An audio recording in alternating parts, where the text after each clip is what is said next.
au 70e anniversaire de ma belle-mère. Elle a annoncé qu'elle léguait toute sa fortune à mon beau-frère. Mon mari a applaudi en signe d'approbation. Après la célébration, il m'a remis 2 billets d'avion. Maman, nous partons pour toujours. Prends soin de toi. L'aube pointait à peine et le brouillard s'accrochait encore aux branches des acacias artificiels. Devant la maison. J'étais déjà réveillé. Le raclement du balai d'un balayeur sur l'asphalte résonnait comme un écho dans le silence matinal. Aujourd'hui était un jour important pour notre famille. Une grande fête en l'honneur du 70e anniversaire de ma belle-mère. Mon mari, Matteo, était le fils aîné de la famille et je comprenais parfaitement la responsabilité qui reposait sur moi. 3 jours plus tôt. Je courais dans tous les sens. J'avais réservé un banquet dans le restaurant le plus prestigieux de la ville. J'avais engagé des musiciens. J'avais envoyé des invitations à des parents éloignés et proches, ainsi qu'aux partenaires commerciaux de la famille. Ma femme Alba ne restait pas non plus les bras croisés.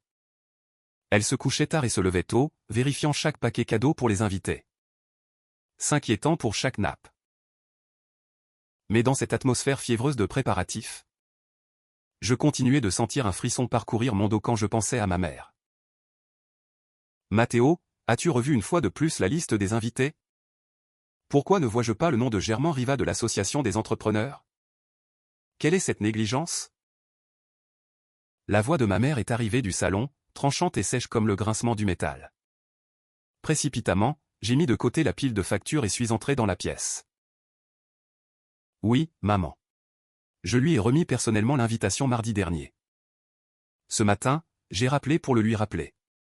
Il a dit qu'il arriverait à temps. Ma mère était assise sur un ancien canapé sculpté, jouant avec un vieux médaillon dans ses mains. Elle ne me regardait pas.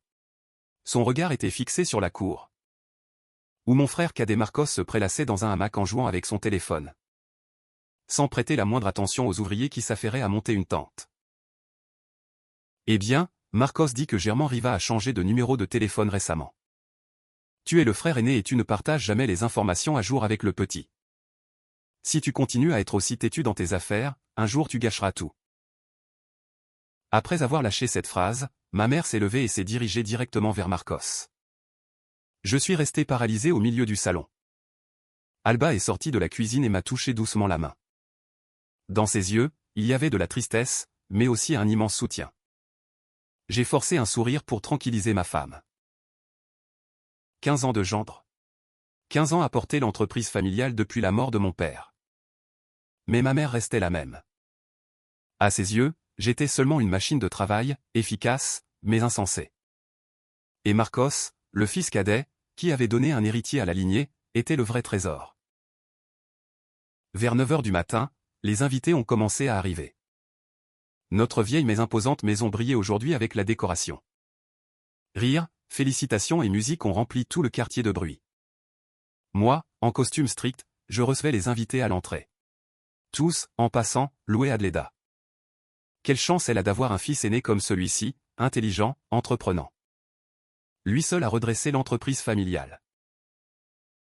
Dans ces moments, je me contentais d'acquiescer humblement et de remercier.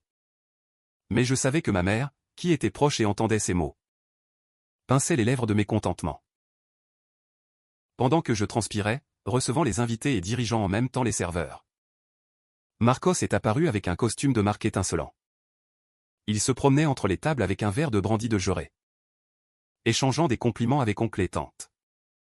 Ma mère le regardait avec une tendresse inhabituelle. Où qu'il aille, elle l'emmenait avec elle, le présentant à tous comme le futur chef de famille. Matteo, que fais-tu la plantée? Va vite voir. À la table 5, la glace est terminée. Une chose si simple. Et tu fais attendre les invités. Ma mère m'a réprimandé à voix haute pendant que je discutais avec un partenaire important d'un contrat de fourniture de bois pour l'année prochaine. Le partenaire m'a regardé embarrassé. J'ai rougi, me suis excusé et ai couru le résoudre. Le sentiment d'humiliation devant des étrangers était amer, mais j'y étais habitué. Depuis l'enfance, j'avais toujours dû céder. Marcos voulait un jouet. Je le lui donnais. Marcos faisait une bêtise. J'assumais la faute pour que mon père ne le punisse pas. Et maintenant, alors que j'avais déjà des cheveux blancs. Ma mère me traitait encore comme un enfant inutile, ou plutôt comme un travailleur gratuit. La fête a atteint son apogée. Aux tables arrivaient des plats pleins de délices. La musique festive résonnait fort. Alba se tenait debout sur le côté avec notre fille Clara dans les bras. La petite portait une jolie robe rose. Ses grands yeux ont regardé avec curiosité la grand-mère et les invités. J'ai voulu m'approcher et la prendre. Mais à ce moment-là ma mère a appelé Marcos. Marcos. Amène ici avec la grand-mère notre Hugo. Hugo, le fils de Marcos et de sa femme Béatrice, était pour ma mère la lumière de ses yeux. Elle l'a pris dans ses bras, l'a embrassé puis s'est tournée vers les invités. Voici le bonheur et la fierté de notre famille. Cet enfant continuera l'entreprise de son père et de son grand-père. Il glorifiera notre lignée. Clara, en voyant que la grand-mère tenait son cousin dans les bras, s'est approchée en titubant et a balbutié. Grand-mère? Clara te félicite pour ton anniversaire. Ma mère ne l'a même pas regardé. Elle a fait un geste de la main. Va jouer avec ta maman ailleurs, Clara. La grand-mère est occupée avec ton petit cousin. Ces enfants sont toujours gênants.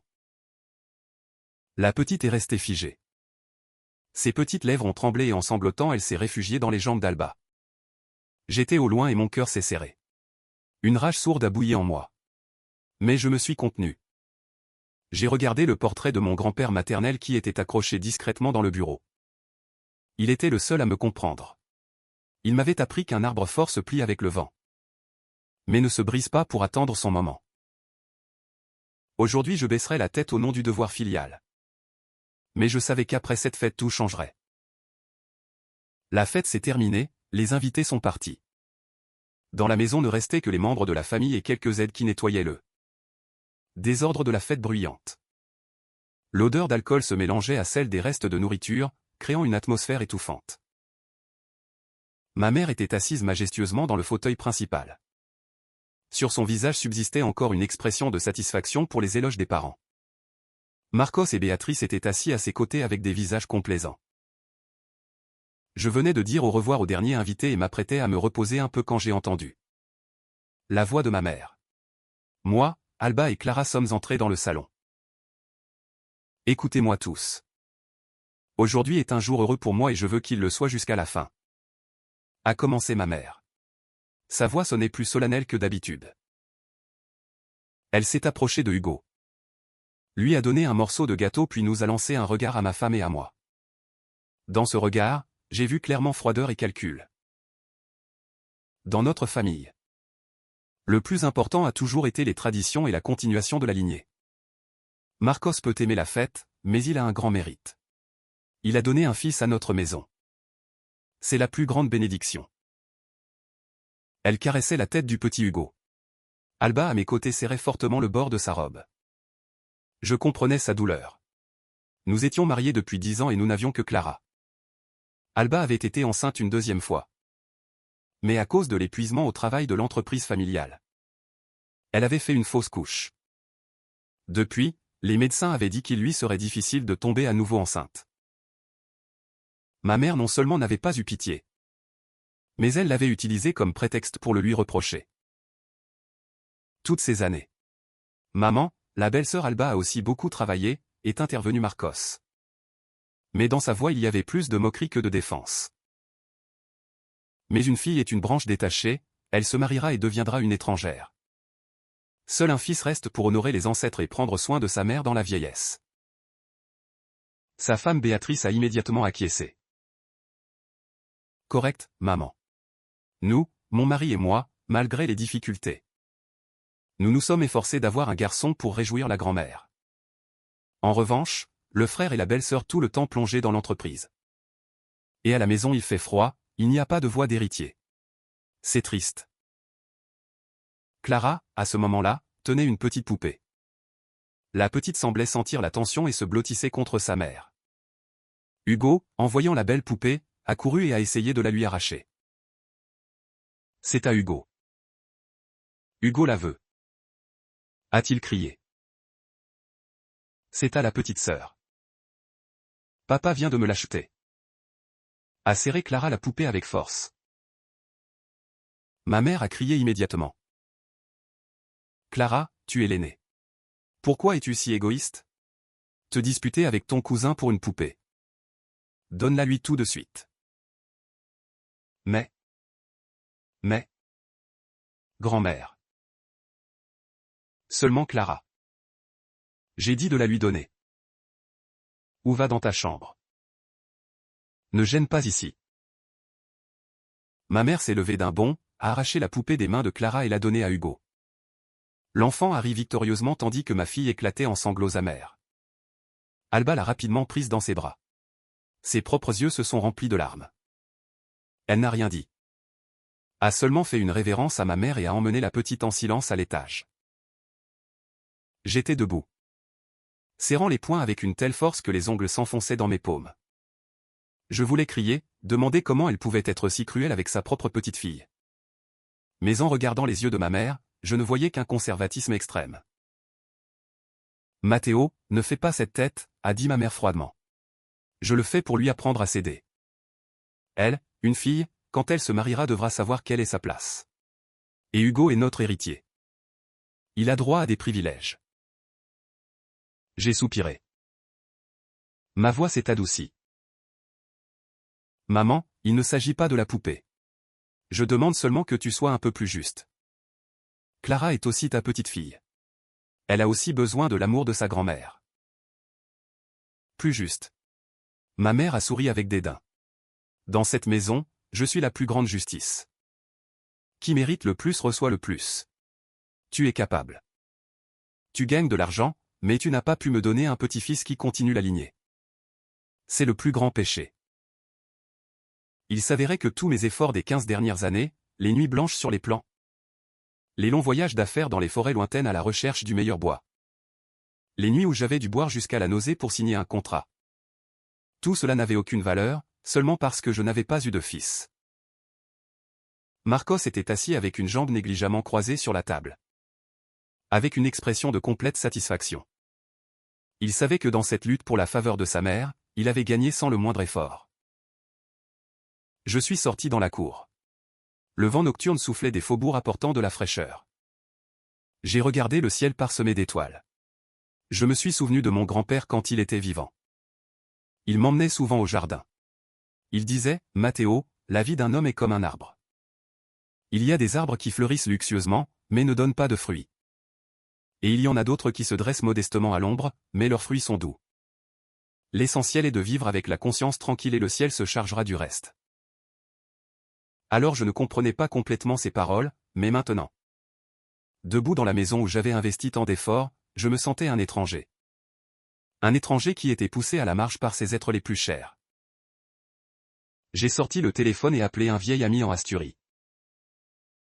Victor? Bonjour.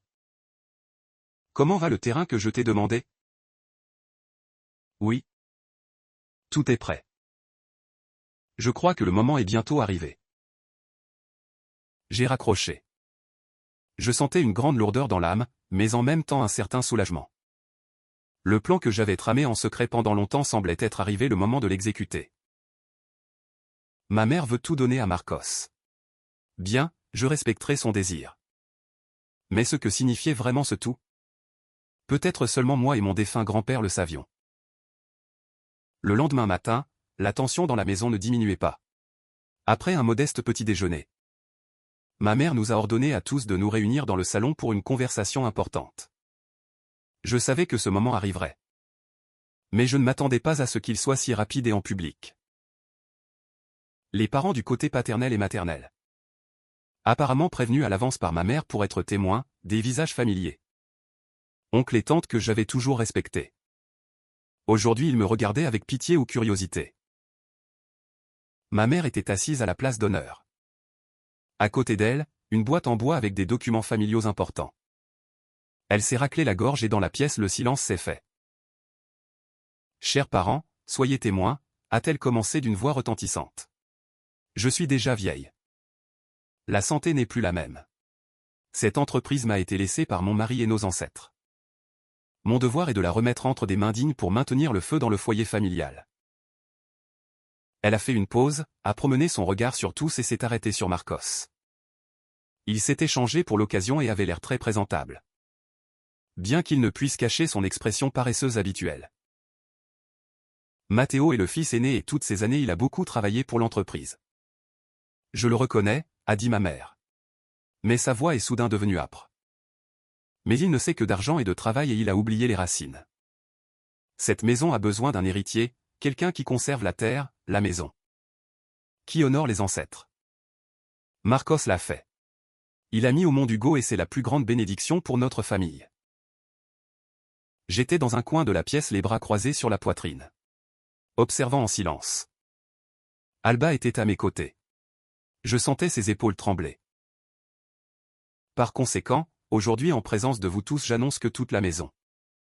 Les terres des ancêtres et la direction de l'entreprise Madeira Solaire. Je les remets en pleine disposition à Marcos, a déclaré ma mère à voix haute. Dans la pièce s'est élevé un murmure. On a entendu des chuchotements. Mon Dieu, elle donne tout au petit. Et que c'est Marcos de la menuiserie? Mais il a un fils. Pour Adleda. C'est le principal. Pauvre Matteo. Tant d'années à travailler comme une mule pour rester sans rien. Ma mère a frappé la table avec force. Silence. Je n'ai pas encore terminé. Matteo. À toi et à ta femme je vous assignerai une somme de mes économies pour que vous ayez un capital initial, mais cette maison et l'entreprise appartiennent maintenant à ton frère. Dans un délai d'1 mois. Tu as l'obligation de lui remettre toutes les affaires et de le mettre au courant. Marcos et Béatrice se sont regardés sans cacher leur jubilation. Béatrice s'est levée précipitamment. Maman, comme vous êtes sage, nous promettons de ne pas vous décevoir. Je prendrai soin de vous et Hugo deviendra le vrai propriétaire de cette maison.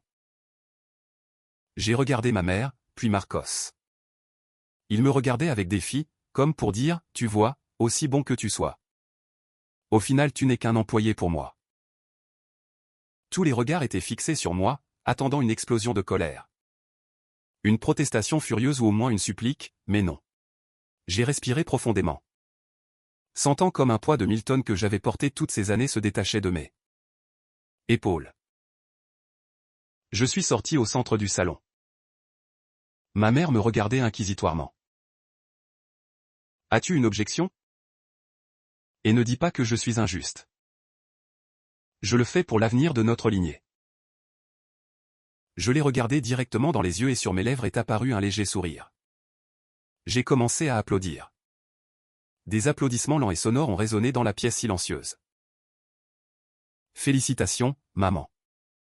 Félicitations, Marcos, ai-je dit et ma voix a sonné étonnamment claire et tranquille. J'appuie complètement votre décision. Tous sont restés stupéfaits. Ma mère a plissé les yeux clairement surprise par ma réaction. Parles-tu sérieusement? N'en veux-tu pas à ta mère? Non, absolument pas. J'ai continué avec une totale sincérité. Toutes ces années j'ai porté la charge de l'entreprise et sincèrement je suis très fatigué. Maintenant Marcos a mûri. Il a un fils héritier. C'est à lui de s'occuper de l'entreprise familiale. Merci maman de me donner l'occasion de me reposer et de consacrer du temps à ma femme et à ma fille. Je me suis tourné vers Marcos et lui ai donné une tape sur l'épaule. Marcos, maintenant l'entreprise est à toi. Efforce-toi. Ne ternis pas l'honneur de la famille. Si quelque chose n'est pas clair, demande. Bien que je pense qu'avec tes talents mon aide ne sera pas nécessaire. Marcos est resté perplexe un moment puis un sourire s'est dessiné sur son visage. Eh bien frère. Tu m'accables. Je m'efforcerai et toi repose-toi tranquille. Profite de la vie. Alba m'a regardé et son regard surpris s'est transformé en compréhension. Elle savait à quoi je pensais. Les parents ont commencé à chuchoter. Ce Matteo est devenu complètement fou. On lui a tout enlevé et en plus il applaudit. Sûrement il est devenu fou de chagrin, mais il ne savait pas. Dans la poche intérieure de ma veste. Je portais la clé d'un coffre-fort à la banque où étaient gardés les documents que mon grand-père m'avait remis personnellement avant de mourir. Il avait prévu la partialité de ma mère et la frivolité de Marcos de nombreuses années auparavant. Matteo, résonnait dans ma mémoire la voix de mon grand-père. Le vrai or ne craint pas le feu, mais l'or entre les mains d'un cupide devient une ordure. Accroche-toi à l'essence, pas à l'écorce vide. Ma mère, en voyant avec quelle facilité j'acceptais, semblait un peu déçue. Elle avait préparé tout un scénario pour affronter ma résistance. Mais ma docilité a éveillé ses soupçons. Bon, que tu sois si compréhensif. C'est le mieux, a-t-elle dit avec une certaine perplexité. Alors, à partir de demain tu commences le transfert des livres de comptabilité à Marcos. Tous les clients, tous les ateliers. Tu dois l'accompagner partout et le présenter. Oui. Maman. Je ferai tout comme vous dites. J'ai fait une révérence. J'ai emmené Alba et Clara en haut. Mes pas aujourd'hui étaient légers. Je savais que dès ce moment je ne devais plus rien à cette famille. J'avais accompli mon devoir de fils aîné, cédant jusqu'au bout. Maintenant ma vie serait entre mes propres mains. Alba, ai-je murmuré à ma femme quand nous sommes entrés dans la chambre. Fais les valises, seulement l'essentiel. Nous partons. Alba a souri entre les larmes de bonheur qui roulaient sur ses joues. J'ai attendu si longtemps ces mots. Nous avons regardé par la fenêtre vers le sud. Où nous attendait une ville brumeuse dans les montagnes. Une nouvelle vie tranquille et libre s'ouvrait devant nous. Et en bas dans le salon. Ma mère et Marcos se délectaient encore de l'héritage qu'ils venaient de recevoir. Sans savoir que le plus précieux avait déjà quitté cette maison avec moi. Après mes applaudissements, le grand salon s'est plongé dans un silence de mauvais augure. Les oncles et tantes, qui normalement aimaient bavarder sur les héritages, maintenant se regardaient perplexes. Ils s'étaient préparés à assister à un scandale monumental, une discussion houleuse entre frères. Ou au moins voir les larmes amères de ma femme et moi. Mais mon calme a fait échouer tous les plans.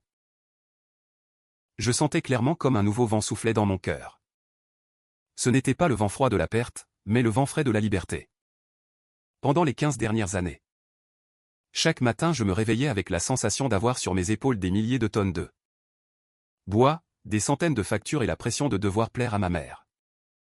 Maintenant avec un seul assentiment, je m'étais libéré de tout cela.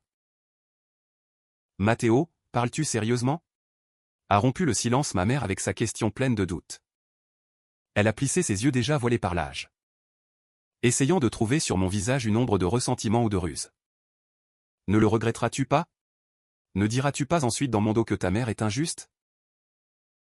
J'ai souri avec un sourire qui, j'en suis sûr, était le plus sincère des 10 dernières années. Maman, je parle avec une totale sincérité. De tout cœur je me réjouis pour vous d'avoir trouvé la personne en qui vous confiez l'entreprise familiale et je me réjouis pour Marcos d'avoir l'occasion de démontrer sa valeur. J'espère seulement que notre famille reste unie et cela me suffit. À ce moment-là, Marcos avait retrouvé sa confiance. Il s'est levé, a ajusté le col de sa chemise de marque et a déclaré à voix haute devant les parents. Vous voyez, oncle et tante. Mon frère aîné est un homme avec un grand monsieur, il comprend tout, c'est pourquoi il agit ainsi. Je promets à ma mère. Je promets à mon frère que je porterai Madeira Solaire à un nouveau niveau. Toi, frère, repose-toi tranquille. Toutes les difficultés je les assume. Béatrice, la femme de Marcos, n'a pas perdu l'occasion. Elle a couru vers ma mère et a commencé à lui masser les épaules. Vous voyez maman, je vous l'avais dit. Le frère Matteo et la belle-sœur Alba sont les personnes les plus raisonnables de la maison. Qu'ils choisissent tranquillement une maison de campagne dans un village et vivent en paix. Ici nous nous débrouillerons seuls. J'ai regardé Alba. Elle a seulement acquiescé presque imperceptiblement. Nous nous sommes retirés en silence de la foule qui commençait déjà à entourer Marcos pour féliciter le nouveau directeur. Mais pas sur l'escalier en chaîne. Celui-là même pour lequel 10 ans plus tôt j'avais sélectionné personnellement chaque planche. M'ont semblé étonnamment léger. Cette nuit-là je me suis assis seul dans mon bureau, entouré de plans, d'échantillons de bois précieux que j'avais collectés avec grand effort. Du tiroir secret du bureau j'ai sorti une petite photographie encadrée de mon grand-père. Il me regardait avec ses yeux bienveillants, comme s'il avait prévu ce jour. Tous dans la maison, y compris ma mère. pensait que la force de Madras Solaire résidait dans son nom. Dans les entrepôts et dans le capital que contrôlait ma mère, mais il se trompait. En 15 ans sur le marché, j'avais appris une chose. Dans ce métier, l'essentiel est la réputation et l'âme. Et ces choses, je n'avais jamais permis qu'elles appartiennent à l'entreprise. Elles m'appartenaient personnellement à moi. Matteo Solaire, les grands partenaires d'Allemagne, de Scandinavie, signaient des contrats avec moi parce qu'ils faisaient confiance à mon instinct pour le bois. Parce qu'ils savaient que je ne leur donnerais jamais de l'aggloméré de mauvaise qualité à la place. Du bois massif. Les meilleurs artisans dans les ateliers restaient travailler parce que je traitais leur famille avec humanité dans les moments difficiles. Quand je partirais, tout cela partirait avec moi. Mes applaudissements d'aujourd'hui n'étaient pas un signe de capitulation. C'étaient des applaudissements d'adieu à un passé plein de chaînes. J'ai sorti le téléphone et envoyé un bref message à mon partenaire le plus important. Tout est décidé. Le plan est en marche. Dehors, on entendait le tintement de la vaisselle. Le nettoyage continuait encore. Marcos et Béatrice ouvraient des bouteilles et fêtaient avec ma mère en bas. Ils fêtaient la conquête d'un château de sable sans savoir que la marée montait déjà. J'ai éteint la lumière et me suis couché à côté d'Alba. Elle s'est tournée et m'a embrassé en murmurant. « N'es-tu pas fatigué ?»« Non, Alba. Je sens comme si j'avais enlevé une pierre de 1000 tonnes de dessus. Dors, demain nous avons beaucoup à faire. » J'ai fermé les yeux. Dans mon esprit est apparue l'image d'une petite ferme quelque part dans les contreforts Asturies, avec des roses brillantes et le rire sonore de Clara. C'était le vrai héritage que je voulais protéger. Il ne s'était pas passé 24 heures depuis l'annonce quand le vrai visage de Marcos et de sa femme s'est montré dans toute sa désagréable crudité. À la 1re heure du matin. Pendant que je profitais encore des derniers instants de paix avec une tasse de café amer sur la terrasse, Marcos est apparu avec un geste sombre. De sa flatterie d'hier il ne restait rien. À la place, un ton arrogant de propriétaire. Il a jeté sur la petite table devant moi une pile de papier. Matteo, voici la liste des actifs fixes de l'entreprise. Maman m'a dit de tout réviser. Au fait, cette fourgonnette que tu conduis est aussi au bilan de l'entreprise. À partir de demain, laisse-moi les clés. Je devrais l'utiliser pour mes affaires. J'ai bu mon café calmement. D'accord. Cette fourgonnette a toujours appartenu à l'entreprise. Demain je te la remettrai. Marcos, voyant que je ne résistais pas, est allé plus loin. Il a parcouru le salon en indiquant des objets. Et ce canapé ancien aussi. Maman dit qu'il a été acheté avec de l'argent commun. Comme maintenant je dirige la maison, il reste ici.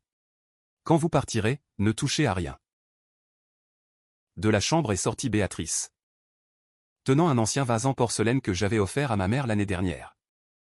Elle l'a tourné et a tordu les lèvres. Il semble joli, mais qui sait si c'est une contrefaçon. Matteo, tu es dans le métier depuis tant d'années. Sûrement tu as économisé beaucoup, n'est-ce pas? La somme que maman t'a assignée est très généreuse. Ne t'avise pas d'envier notre famille. J'ai regardé Béatrice, puis Marcos, et mon cœur s'est serré de peine pour ma mère. Elle pensait qu'en livrant la fortune à Marcos elle la préserverait. Mais elle ne voyait pas leur cupidité sans fond et leur myopie. Seul ce qui pouvait être touché leur importait. Et ils ne comprenaient pas que toutes ces années la famille s'était nourrie de ma sueur et de mon sang. Marcos, ai-je dit calmement, tout ce qu'il y a dans cette maison. Depuis un clou jusqu'à une poutre, si tu veux, je laisserai tout.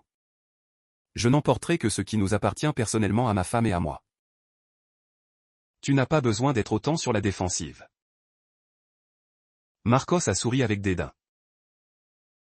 Tu parles très bien, mais je sais que tous les contacts d'affaires tu les as dans la tête. Ne t'avise pas de faire une entourloupe et d'emmener les clients.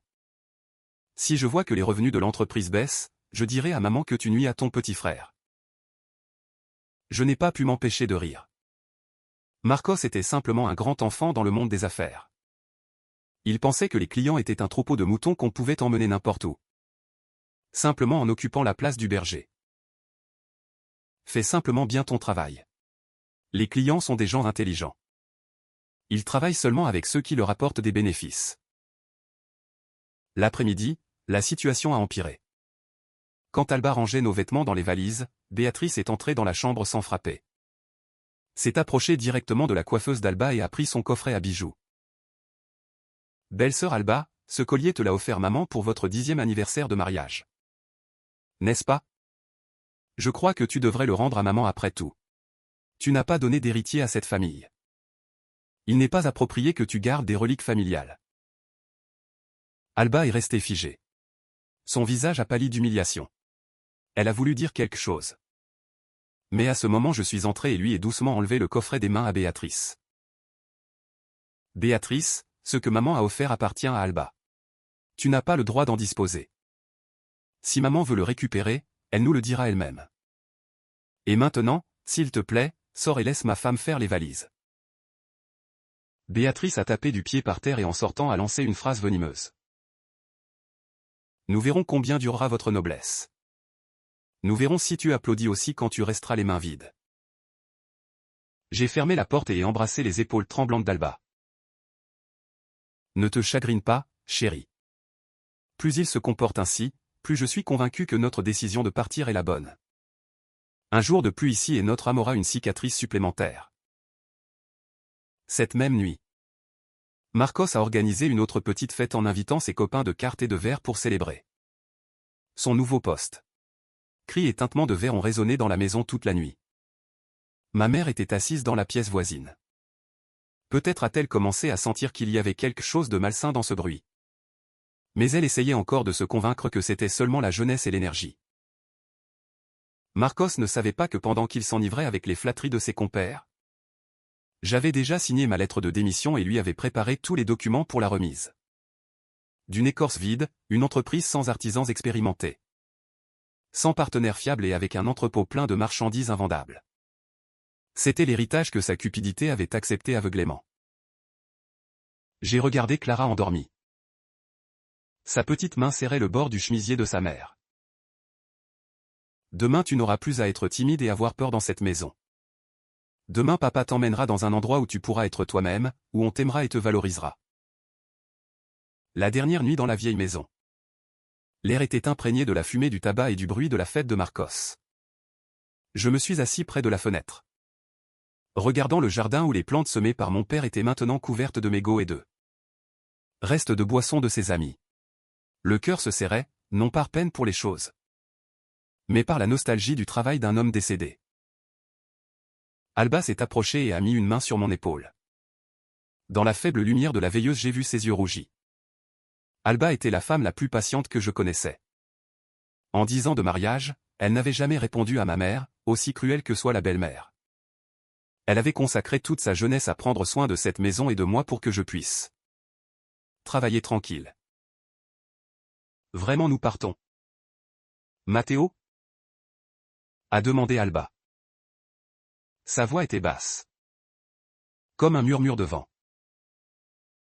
Je me suis tourné et ai pris sa main fine. « Oui. Nous partons. Tu regrettes cet endroit ?» Alba a secoué la tête. Et les larmes ont roulé sur ses joues. « Je ne regrette ni la maison ni la richesse. Ça me fait mal que tant d'années tu aies travaillé sans dormir. Parfois tu passais des nuits entières dans l'atelier froid en hiver pour terminer une commande. Et au final on te traite comme un étranger. » J'ai attiré Alba vers moi pour qu'elle puisse appuyer la tête sur ma poitrine. Je sentais sa douleur sourde et prolongée. « Alba, je ne le considère pas comme une perte. Je le considère comme le prix pour la tranquillité pour toi et pour Clara. Si j'étais resté, si j'avais continué à tirer cette entreprise, tôt ou tard nous nous serions brisés. Tu vois, à maman il n'importe que le petit-fils héritier et à Marcos le fauteuil de directeur. Nous ne leur importons pas, seul leur importe ce que nous créons. » Alba s'est souvenue, je me souviens de cette fois, la fois où je perdais le 2e bébé. Je venais de revenir de l'hôpital et maman ne s'est même pas intéressée à mon état. Elle m'a seulement reproché que je n'avais pas su prendre soin de la lignée. Tu étais alors dans la forêt à chercher du bois. Je n'ai pas osé te le dire. Je craignais de t'inquiéter. J'étais seul dans cette chambre en entendant les rires de Marcos et Béatrice derrière la portée. Mon cœur se brisait en deux. Je suis resté stupéfait. C'était la première fois qu'Alba me racontait cette offense. À ce moment-là, je savais seulement qu'elle avait fait une fausse couche par épuisement. Je pensais que ma mère était aussi en deuil avec nous. Il s'avérait qu'à mon insu, Alba avait supporté des coups moraux si cruels. Pardonne-moi. Pardonne-moi de ne pas t'avoir mieux protégé. Je l'ai serré plus fort dans mes bras. Le cœur me faisait mal. C'est moi le coupable d'être absorbé par le travail. Je pensais que si je gagnais beaucoup d'argent, maman serait contente et t'aimerait. Je me suis trompé. Alba s'est essuyé les larmes et m'a regardé avec ses yeux larmoyants mais forts. Non, tu n'es pas coupable. Tu es le meilleur homme du monde. Précisément parce que tu es trop bon. Les gens se permettent de te traiter ainsi. Maintenant je ne pleure pas de peine, je pleure de joie. Joie parce qu'à partir de maintenant nous vivrons pour nous-mêmes. Nous avons parlé toute la nuit. J'ai raconté à Alba le testament de mon grand-père. Il avait été un fameux maître ébéniste. C'est lui qui m'avait transmis tous les secrets pour choisir et traiter le bois. Secrets qui ne s'enseignent dans aucun institut. Le grand-père connaissait le caractère de ta mère. Elle est intelligente, mais trop obsédée par le statut et les héritiers. Il disait que l'entreprise familiale pourrait un jour tomber entre les mains de quelqu'un qui ne la valoriserait pas. C'est pourquoi il m'avait laissé en secret un capital que personne ne pourrait m'enlever. Ce sont les brevets d'une technologie pour traiter les bois nobles sans produits chimiques et un compte séparé à mon nom dans une banque étrangère. Alba m'a regardé surprise. Le grand-père a été très prévoyant. Oui, il m'aimait pour mon labeur et ma loyauté envers la famille. Il disait, Matteo, un jour une tempête se déchaînera dans cette maison. Quand tu sentiras que tu n'as plus ta place ici, va-t'en. Ne t'accroche pas à une écorce vide. Conserve l'âme du métier. La carte bancaire qu'il m'avait donnée, au début je ne pensais pas y toucher. Je voulais maintenir la famille et ma drape solaire avec mon propre travail. Mais ces 5 dernières années, chaque fois que j'obtenais un grand bénéfice, ma mère trouvait le moyen de transférer l'argent à Marcos pour ses absurdes projets immobiliers ou pour acheter des voitures chères et des vêtements de marque. Les économies qu'elle m'avait assignées étaient en réalité seulement une petite partie de ce que j'avais gagné. Le grand-père m'avait laissé des fonds suffisants pour que nous puissions recommencer de zéro. En n'importe quel endroit, ai-je murmuré à ma femme, cet argent? Avec les brevets que j'ai enregistrés en secret au nom de nous deux. C'est notre amulette dont Marcos et ma mère ne sauront jamais. Alba a soupiré soulagée et a appuyé la tête sur mon épaule. Je n'ai pas besoin de millions. J'ai seulement besoin que toi et notre fille soyez en sécurité. Mais quand tu dis ça, je me sens plus tranquille. Il s'avère que le grand-père t'a toujours observé et protégé. J'ai regardé par la fenêtre de l'autobus. Les lumières des poteaux de la route restaient derrière. J'ai remercié le grand-père de m'avoir appris à avoir de la patience. En 15 ans j'avais payé largement à ma mère pour ses soins. J'avais accompli mon devoir de frère aîné. Maintenant, le secret du grand-père deviendrait la rampe de lancement pour construire un vrai royaume pour ma femme et ma fille. Un royaume sans préjugés, sans reproches, seulement avec l'arôme du bois et l'amour. Pendant ce temps, dans notre ville natale, dans l'entreprise Madeira Solaire, commençaient les premiers jours du règne du nouveau directeur. Marcos, à la première heure du matin dans le bureau. Encore imprégné de l'odeur d'alcool et de tabac de la fête nocturne. Marcos se vautrait dans mon grand fauteuil en cuir, les pieds sur la table. Un cigare cher à la bouche. Bonjour, Germain. Oui, c'est Marcos. À partir d'aujourd'hui je dirige Madeira Solaire à la place de Matteo. Oui, il est parti au village se reposer. Quant au contrat de fourniture de chaînes pour vous, je donnerai des instructions aux artisans pour qu'ils commencent immédiatement. À l'autre bout de la ligne s'est fait un silence puis la voix de Germain Riva. Un gros poisson sur le marché du bois, a sonné avec doute. Marcos, je travaille depuis 10 ans avec votre entreprise grâce à la réputation de Matteo. Tous les commandes jusqu'à maintenant je les acceptais seulement après sa signature personnelle de contrôle de qualité. Maintenant qu'il est parti, il me sera difficile de continuer. Marcos a pâli, mais a essayé de maintenir un ton aimable. Que dites-vous Germain? Matteo était seulement un employé de ma mère. L'entreprise est à nous. Je vous promets une remise de 5%. Ne vous inquiétez pas. Je n'ai pas besoin de ton 5%, la couper. Dans notre métier, une erreur d'un millimètre coûte des millions d'euros. Un bois mal séché, un traitement incorrect et les pertes seront colossales. Je suspends temporairement le contrat pour y réfléchir. Au revoir. Les longs bips ont fait que Marcos a jeté le téléphone sur la table avec rage. Il ne comprenait pas que dans ce métier on n'achète pas du bois à une entreprise. Mais l'œil du maître qui le choisit. Des magnats comme Germain Riva ou les partenaires d'Allemagne savaient parfaitement qui était Matteo Soler.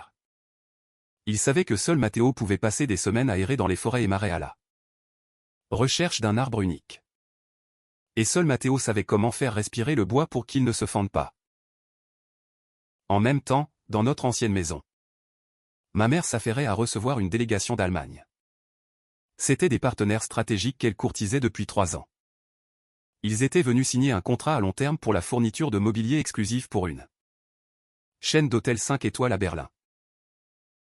Ma mère leur a offert aimablement un thé. S'il vous plaît, messieurs, voici mon fils cadet, le nouveau directeur de l'entreprise. À partir d'aujourd'hui vous pouvez discuter de toutes les affaires avec lui. Le chef de la délégation, Herr Klaus, a mesuré Marcos d'un regard froid de la tête aux pieds. Il n'a rien dit. Seulement sorti de sa mallette un vieux contrat et indiqué une petite clause à la fin. Le contrat est valable seulement sous la condition de la supervision technique directe de l'ingénieur Matteo Soler. Marcos est resté déconcerté. La sueur coulait sur son visage. Herr Klaus, Matteo est mon frère aîné. Il est parti temporairement. Je peux le remplacer. Herr Klaus s'est levé. A fait une révérence polie. Mais ses paroles ont été fermes. Madame Soler, jeune homme. Nous avons signé le contrat avec Madra Soler parce que nous croyons en la maîtrise et l'intégrité de Monsieur Matteo. Sans lui, votre entreprise n'est qu'un atelier ordinaire parmi tant d'autres. Nous sommes obligés d'annuler nos intentions de collaboration jusqu'à ce que nous nous réunissions à nouveau avec Monsieur Matteo. La délégation est partie, laissant ma mère pétrifiée au milieu du salon et Marcos sans une goutte de sang au visage. La vérité qu'il ne saurait jamais était que tous les contrats les plus importants de Madra Soler étaient en réalité des contrats personnels signés avec Matteo. Je l'avais prévu. En travaillant avec des partenaires j'avais toujours été honnête. Tant que je serai ici le bois respectera le standard. Si je pars, Madra Soler cessera d'être ce qu'elle est. Il me faisait confiance au point d'être disposé à inclure cette clause dans un document légal. Ma mère a commencé à trembler. Elle a regardé Marcos, le fils dont elle était si fière pour lui avoir donné un petit-fils. Maintenant il jouait d'impuissant avec des papiers dont il ne comprenait pas un mot. Dette aux banques, commande en attente, relations qui s'effondraient. Tout cela, comme un tsunami, commençait à planer sur sa majestueuse maison. Adleda s'est laissée tomber dans un fauteuil. Ses mains tremblantes serraient une tasse de thé froid. Soudain elle s'est souvenue comment je transpirais. Courant dans l'atelier sous une chaleur de 40 degrés. Ou comment on m'emmenait à l'hôpital après des négociations qui avaient apporté un contrat de plusieurs millions.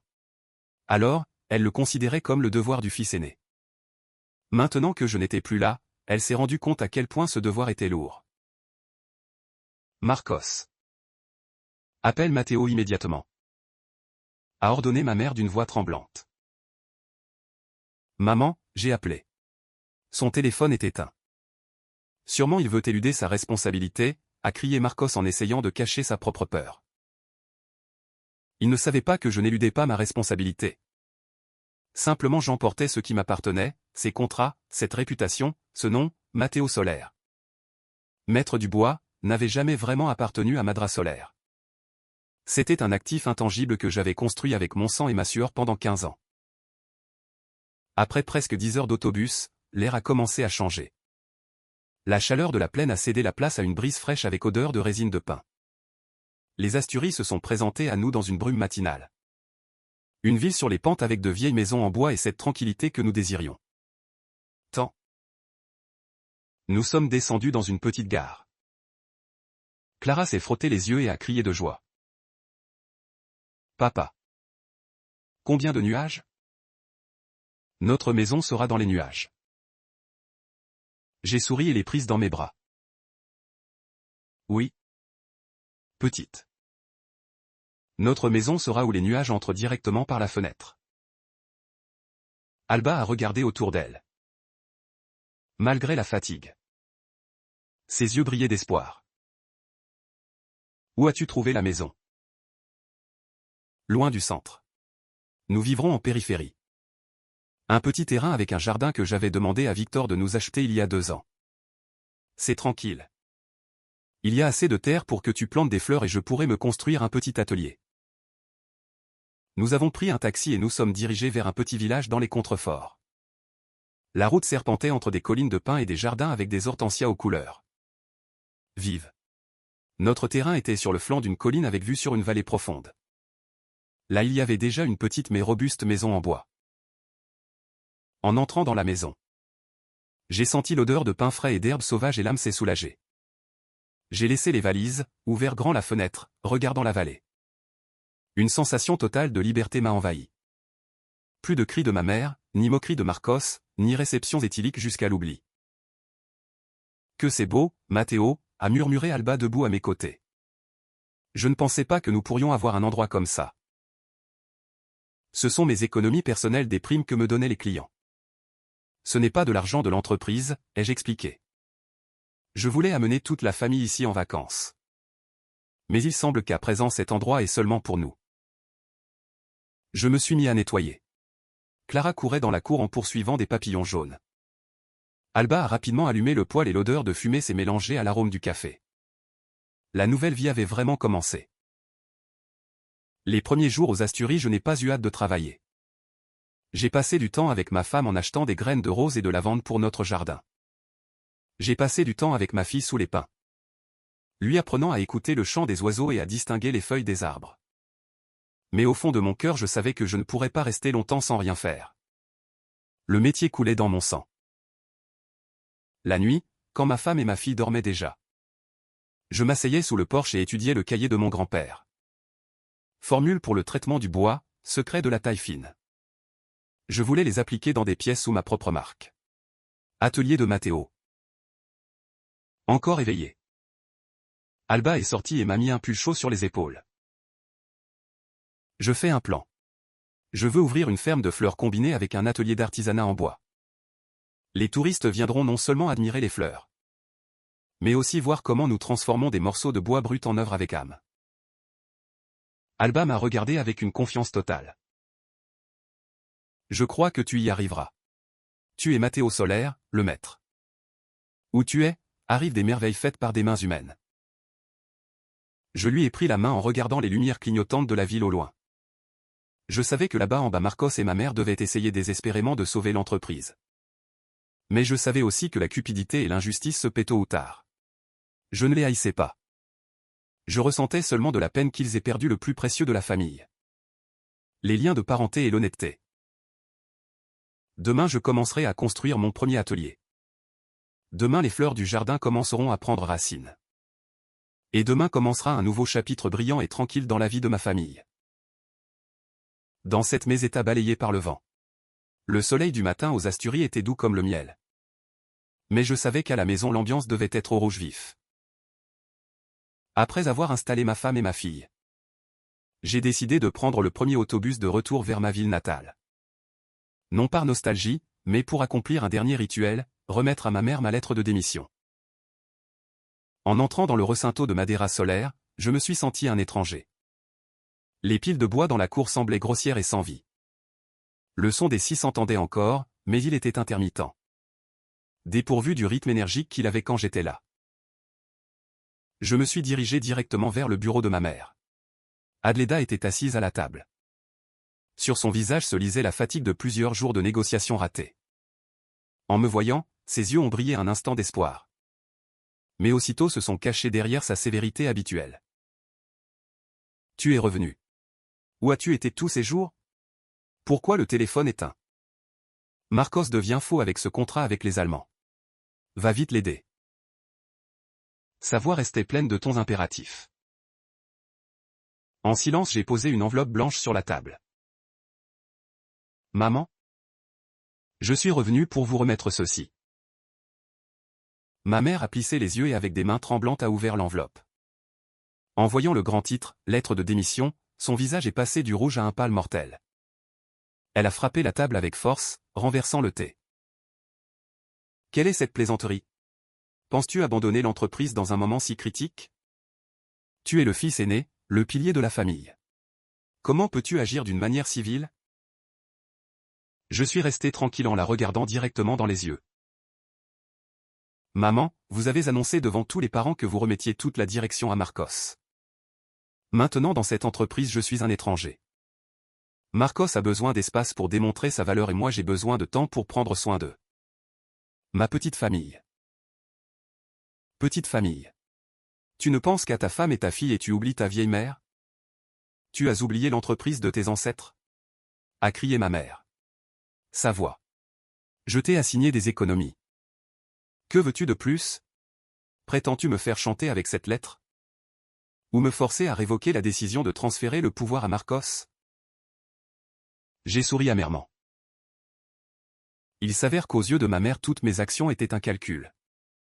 Vous m'avez mal compris, maman. Je n'ai pas besoin d'argent supplémentaire et je ne lutte pas pour le fauteuil de directeur. J'ai donné 15 ans de ma jeunesse pour transformer Madras Solaire d'un petit atelier en une grande entreprise.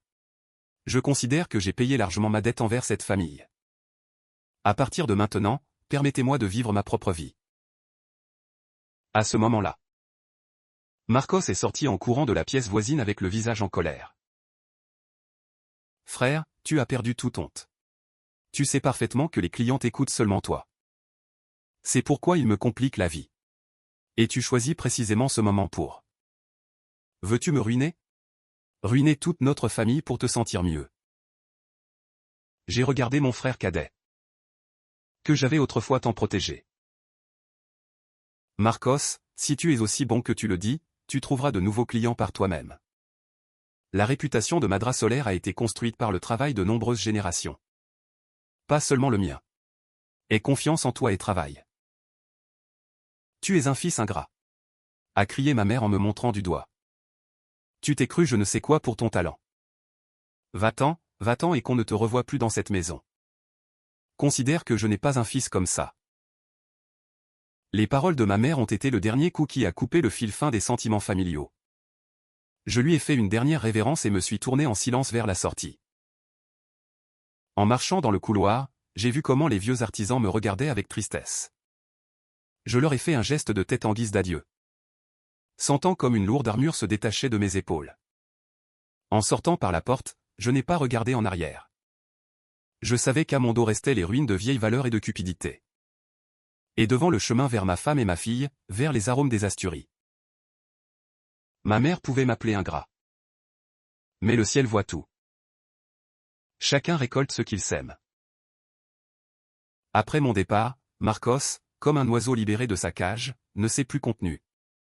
Il n'avait plus à craindre mon regard sévère ni écouter des conseils sur la technologie qu'il considérait obsolète. Pour lui, les affaires étaient des contacts, de l'argent et savoir vendre de la fumée. Immédiatement il a ordonné de remodeler le bureau du directeur. Mon modeste bureau en chêne a été jeté à l'entrepôt et à sa place a été placée une table étincelante. D'importation avec dorure. Il a acheté un coûteux système audio. A exposé des bouteilles d'alcool d'élite pour impressionner les invités. Tu vois? Le bureau doit être ainsi pour qu'on te respecte, disait Béatrice en se retouchant les lèvres. Ce Mathéo à toi était un radin. Il était directeur, mais il ressemblait à un charpentier, toujours sentant la sueur. Maintenant tu es le propriétaire, tu dois vivre comme un oligarque. Marcos a souri victorieux, faisant tourner à son doigt une nouvelle bague de diamants. Tu as raison. Maman a été très sage en me donnant le pouvoir. Je démontrerai à toute cette ville que sans Mathéo, Madras Solaire sera encore plus riche. J'investirai dans l'immobilier, dans les actions, pas dans ces troncs pourris. Son arrogance a atteint son apogée quand il a organisé une fête pour ses copains directement dans le bureau. À moitié ivre, il se frappait la poitrine. Les gars, ne vous inquiétez pas. Entre mes mains Madras Solaire deviendra le dragon de cette région.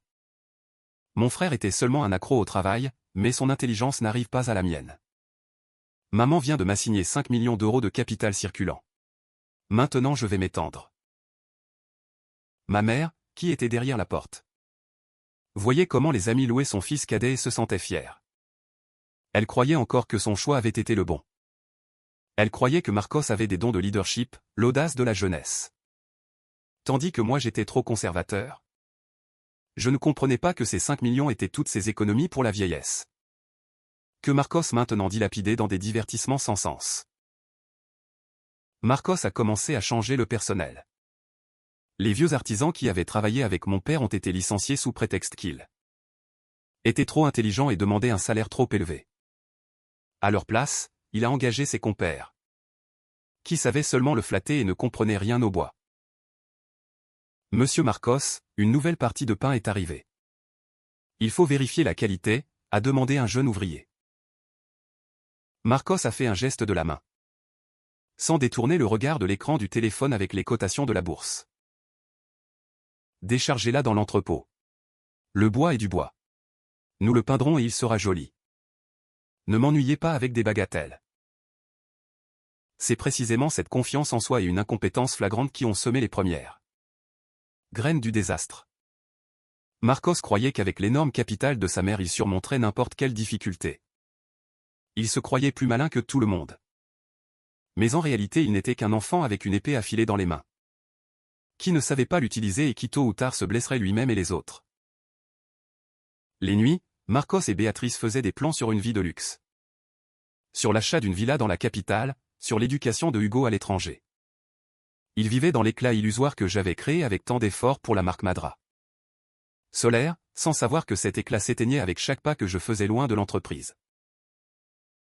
La tempête n'a pas éclaté immédiatement.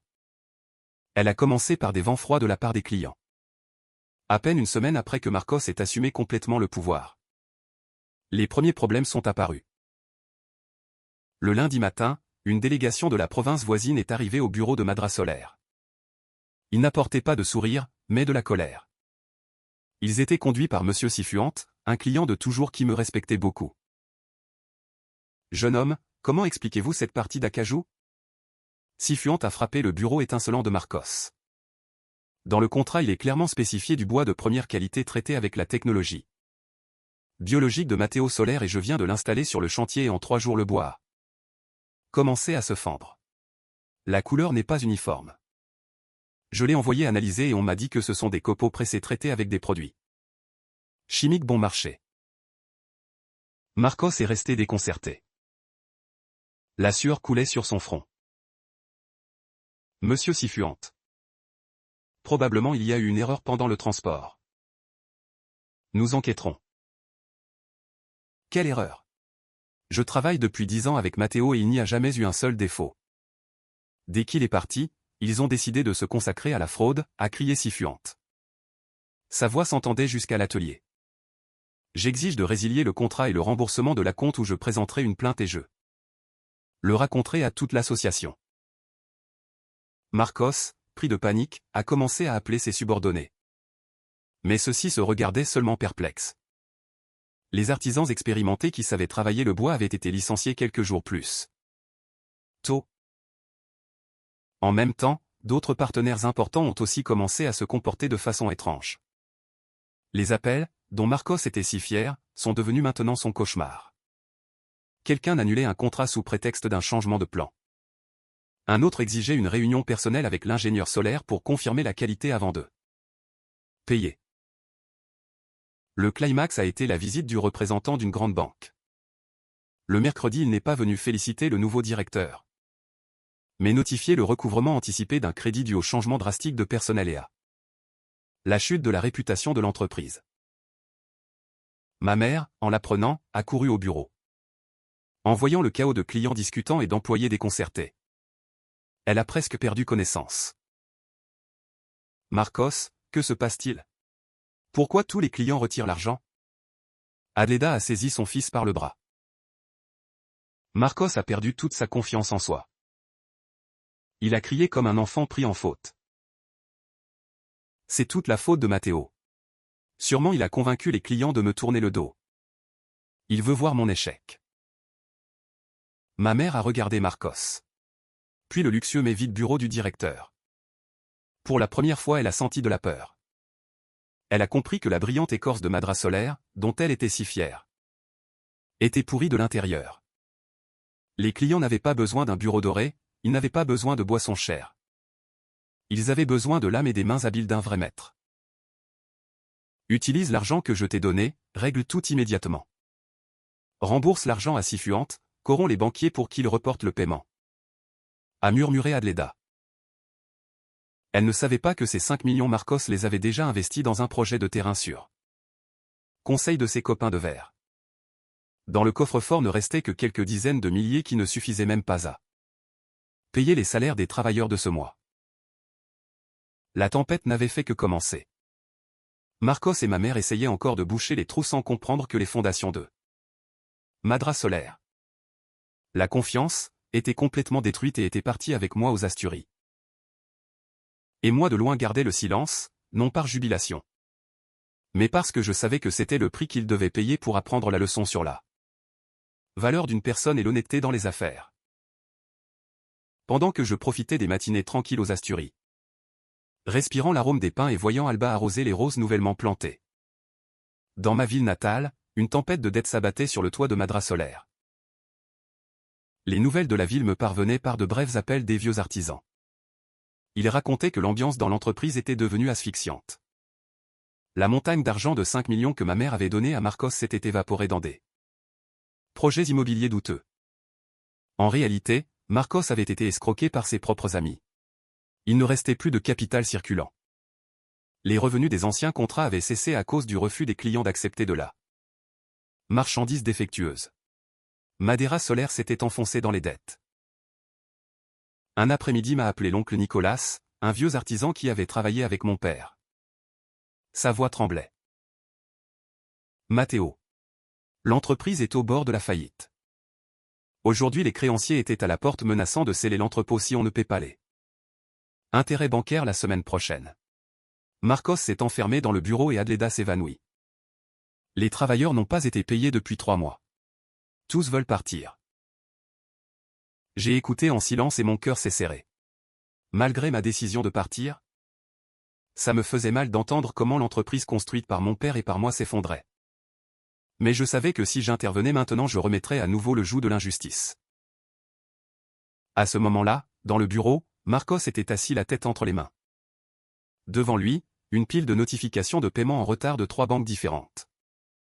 Les chiffres des intérêts sur intérêts dansaient devant ses yeux. « Maman, que faire ?» a-t-il crié à Adleda quand elle s'est remise d'un autre évanouissement.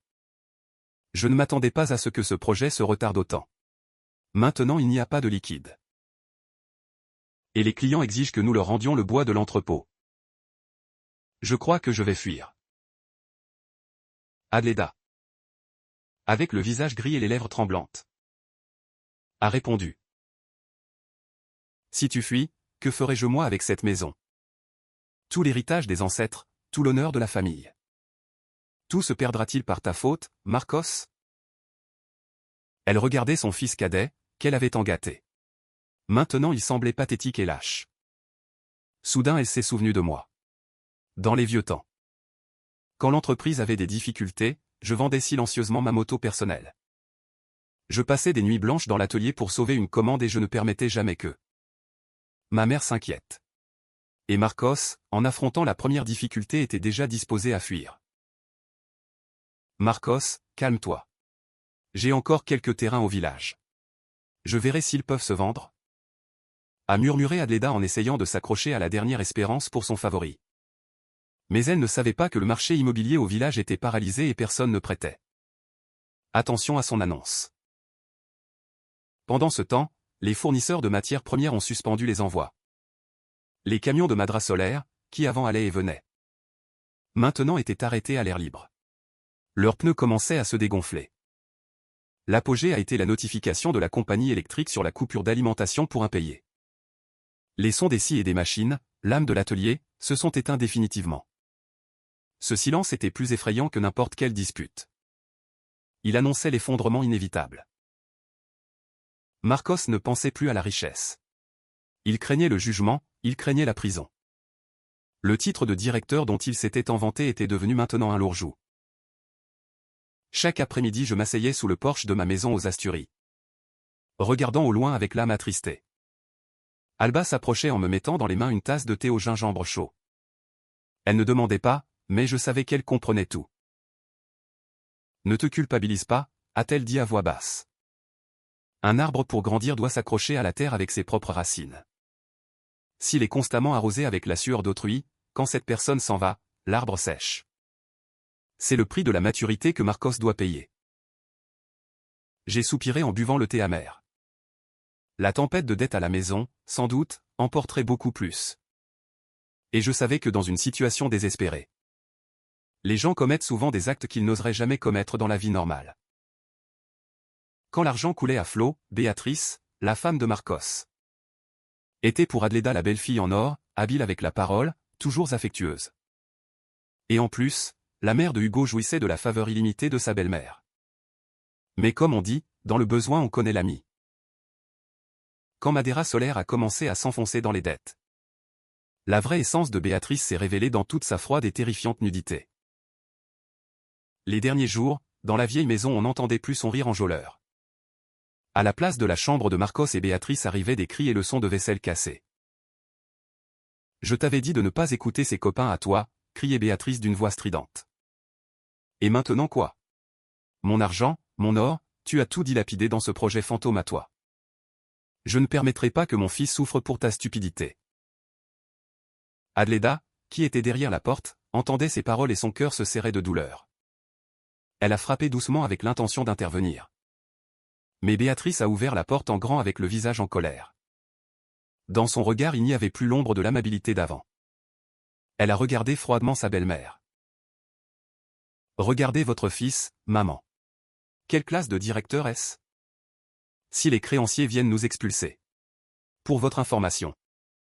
L'or que vous m'avez offert au mariage je l'ai gardé depuis longtemps et ne pensez pas que je le donnerai pour payer les dettes de l'entreprise. » Adleda était stupéfaite. « Béatrice, comment peux-tu dire ça? Quand tout allait bien, tu profitais des bénéfices. Et maintenant que la famille est en difficulté, tu devrais soutenir ton mari. Hugo est aussi membre de cette famille. » Béatrice a souri avec sarcasme.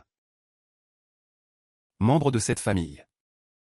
Quand Matteo était ici et gagnait de l'argent, vous l'appeliez la vache laitière. Maintenant que Marcos a tout ruiné, vous voulez que nous payions? Je ne suis pas bête, maman. Je m'inquiète seulement pour Hugo. Si on nous enlève cette maison, j'emmènerai mon fils immédiatement et je partirai avec mes parents. » Adleda a vacillé et s'est accrochée à la rampe de l'escalier pour ne pas tomber. Elle ne pouvait pas croire que la belle-fille dont elle était si fière, qu'elle donnait en exemple, s'avérait être si ingrate. Elle s'est souvenue d'Alba. Sa silencieuse belle-fille.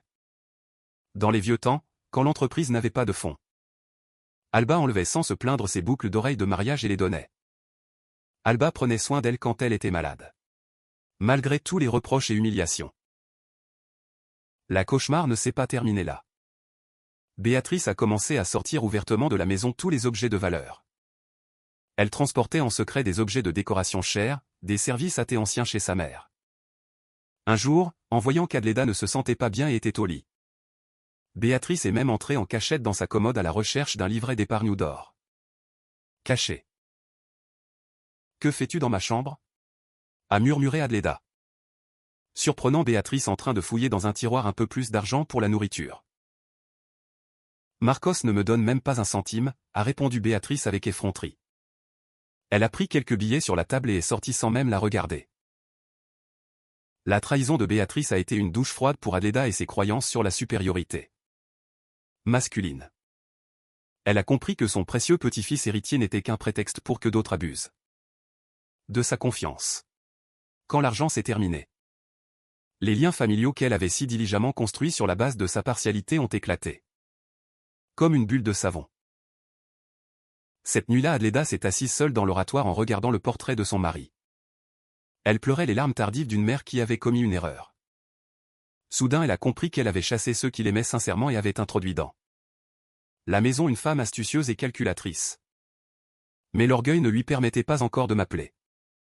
À la place, dans sa tête, sur instigation de Marcos, est né un plan sombre. La nécessité a fait que Marcos ouvre les yeux. Il a compris que seul Matteo pouvait négocier avec les banques. Seul Matteo pouvait récupérer les partenaires allemands. Mais il a aussi compris qu'après tout ce qu'ils avaient fait, je ne reviendrai pas avec une simple invitation. Maman, j'ai une idée, a dit Marcos en murmurant conspirateur. Matteo est un fils respectueux et aime sa fille plus que tout au monde. Si vous feignez d'être gravement malade et d'une manière ou d'une autre nous attirons Clara ici. Sûrement il apportera l'argent pour nous sauver. Adleda a douté au début. N'est-ce pas trop cruel? Fils? Clara est encore petite. Qu'y a-t-il de cruel, maman? Nous sommes une famille. Il s'enrichit là-bas et nous ici nous mourrons de faim. Ça c'est cruel. Je prendrai seulement Clara en prêt pour quelques jours. Dès que Matteo reviendra et signera quelques papiers d'aval, je la libérerai immédiatement. L'a convaincu Marcos. Dans ses yeux brillait le désespoir d'un homme acculé. Et ainsi a commencé la mise en scène. Ce matin-là, Alba a reçu un appel de la maison. Au téléphone on entendait les pleurs tragiques de Marcos. Belle-sœur Alba, maman. Maman a eu un AVC. Elle n'arrête pas d'appeler Matteo et Clara. Le médecin dit qu'il est peu probable qu'elle survive.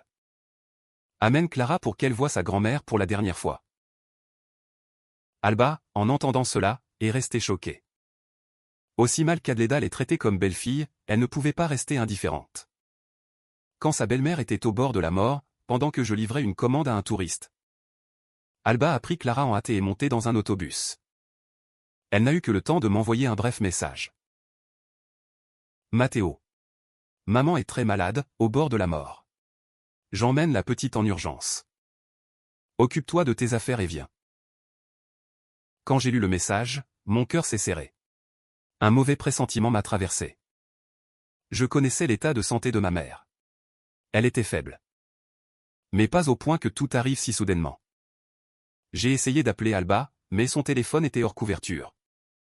Peut-être à cause du mauvais signal dans les montagnes ou de la batterie épuisée. Pendant ce temps, dès qu'Alba et Clara sont descendus de l'autobus dans leur ville natale, Marcos les attendait déjà avec une expression de deuil sur le visage. Rapidement il les a fait monter dans une vieille voiture et s'est dirigé vers la maison. Mais en entrant dans la maison, Alba est restée figée. Adleda n'était pas en soins intensifs mais assise dans le lit. Son visage était pâle par le jeûne pour simuler la maladie. Mais dans son regard se lisait un calcul froid. Maman? Comment vous sentez-vous? Accourut Alba. Adleda n'a pas répondu directement, mais a saisi Clara par la main.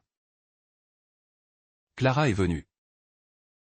Tu resteras avec la grand-mère quelques jours. D'accord?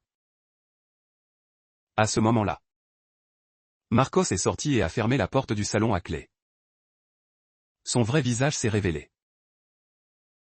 Belle-sœur Alba, ne nous en veux pas. L'entreprise a des dettes de dizaines de millions. Si Matteo ne revient pas ici, ne signe pas l'aval et ne me remets pas les technologies secrètes du grand-père. Toi et ta fille ne sortirez pas de cette maison, Alba. Terrorisée, elle a embrassé Clara.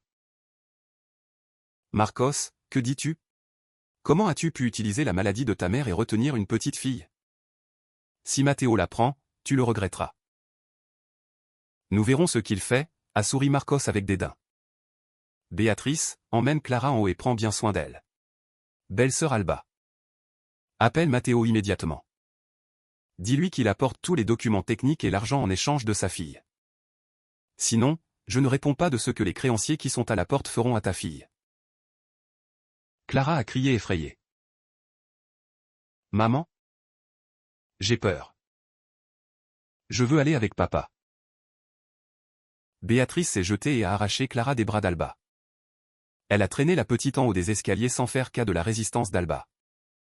Adleda était assise observant la scène, voyant comment sa petite fille pleurait désespérément. Mais elle a seulement gardé le silence et s'est tournée. La nécessité d'argent avait tué en elle les derniers vestiges d'humanité. Alba s'est effondrée par terre en sanglotant.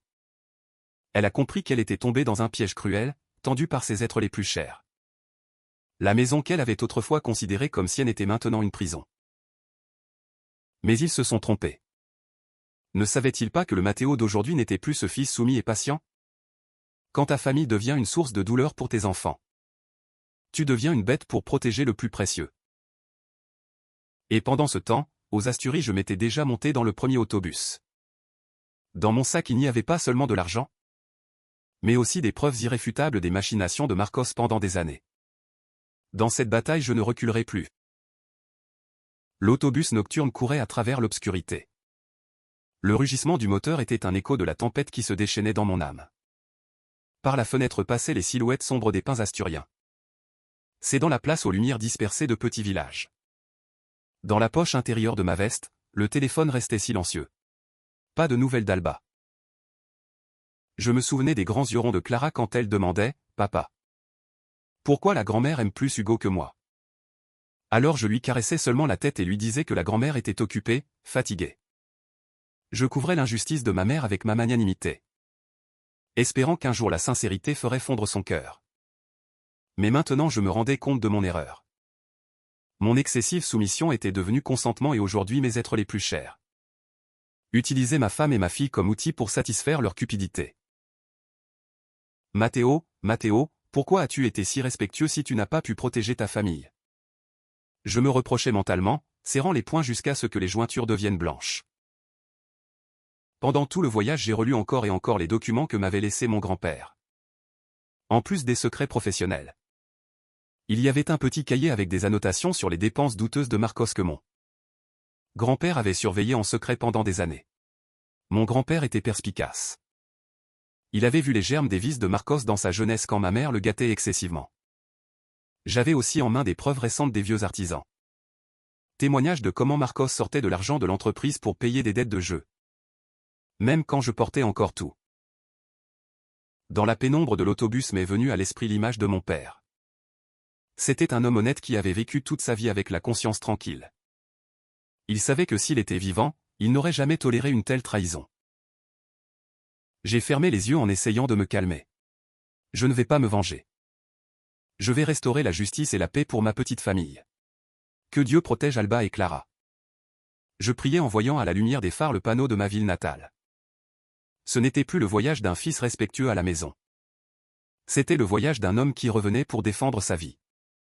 Plus de concessions, plus d'applaudissements soumis. Matteo Soler, endurci par 15 ans d'adversité, s'était vraiment réveillé. À 4 heures du matin j'étais debout devant la grille de la vieille maison. La majestueuse grille en fer forgé, dont autrefois j'étais fier. Maintenant semblait froide et grise. Il y avait tant de silence qu'on pouvait entendre le chant des grillons. Je n'ai pas sonné à la cloche.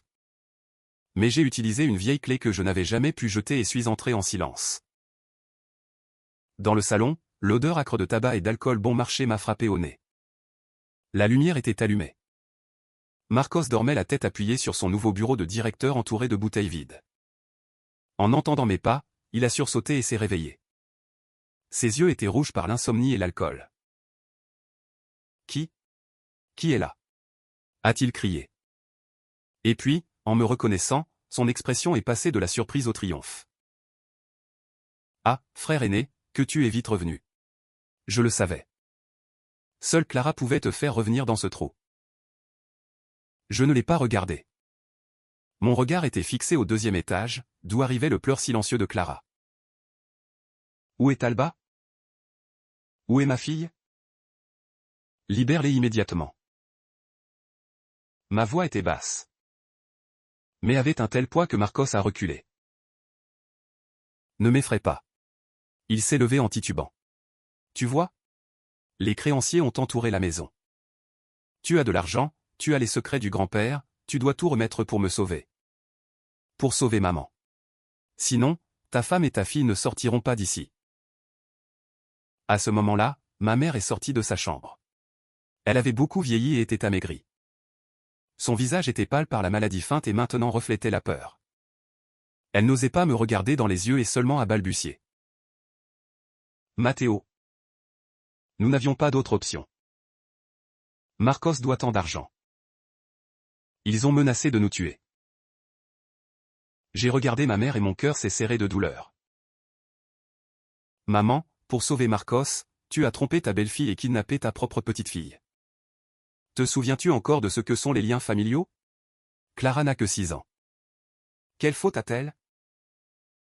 Ma mère a gardé le silence.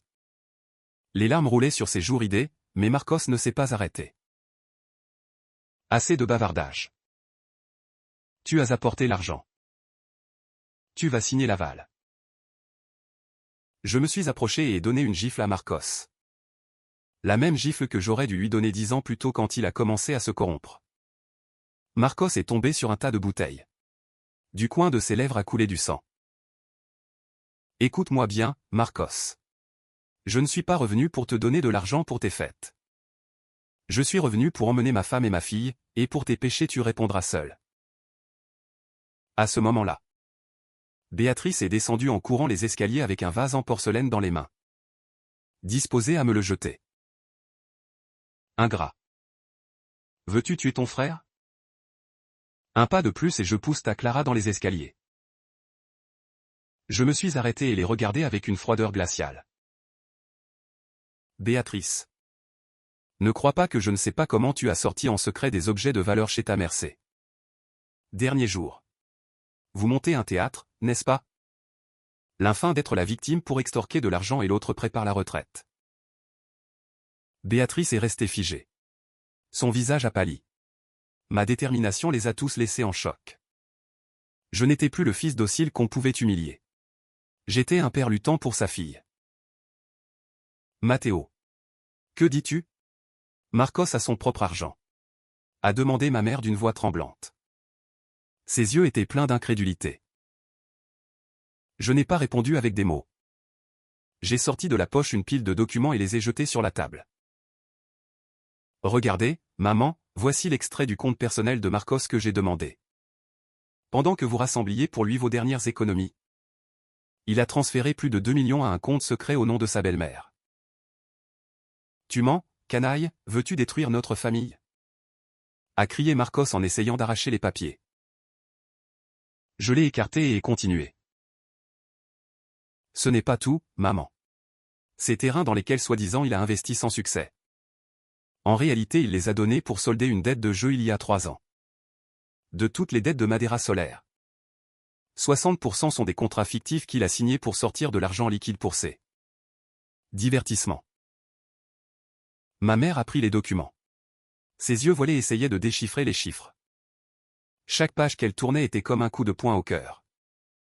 Les chiffres, les dates, les signatures, tout appartenait à son fils, à qui elle considérait comme la bénédiction de la lignée. Marcos. Explique-moi ce que c'est. A-t-elle crié. Sa voix s'est brisée de douleur.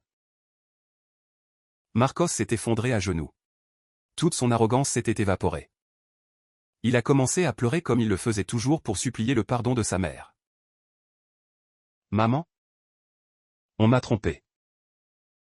Je voulais seulement gagner plus d'argent pour Hugo.